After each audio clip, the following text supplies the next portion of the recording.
It's a vast landscape, remote and virtually untamed. But Greenland has emerged as a key Arctic battleground as Russia and China vie with NATO allies for Arctic influence. CNN was invited here by the Danish military to observe their biggest ever combat exercise, dubbed Arctic Light.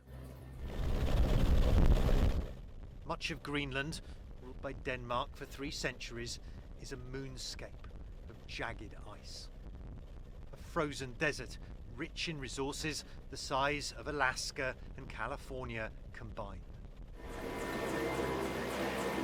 Danish military officials say this unforgiving terrain is virtually unconquerable, but they're still training hard to repulse any would-be attackers.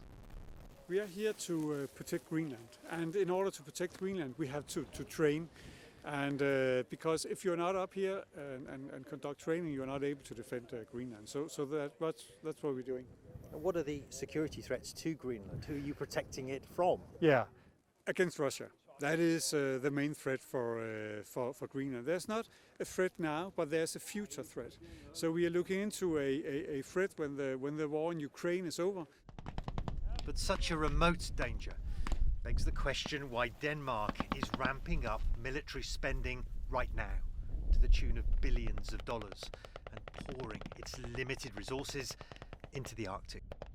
Well, Greenland has become a highly contested territory, seen as strategically important.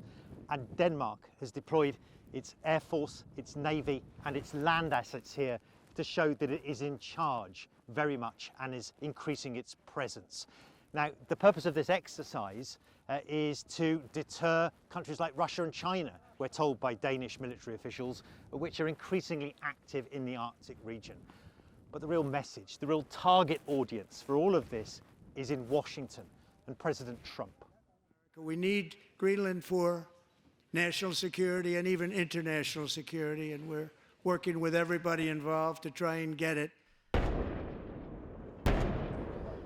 But in the icy fjords of Greenland, with naval exercises underway too, it's still seen as the most pressing diplomatic challenge. Although Denmark's top general, who CNN met on board a Danish frigate, was careful not to admit it in public. Is the real reason for these manoeuvres the remarks by President Trump about the sovereignty of Greenland? Is it intended to send a message to Washington? This is a military exercise. It is to demonstrate our ability to protect Greenland, and that's the military side of it. And it's not meant as a message to Washington That Greenland can protect this, I'm not that Denmark can protect Greenland. Yeah, I'm not a politician, so I have a military task.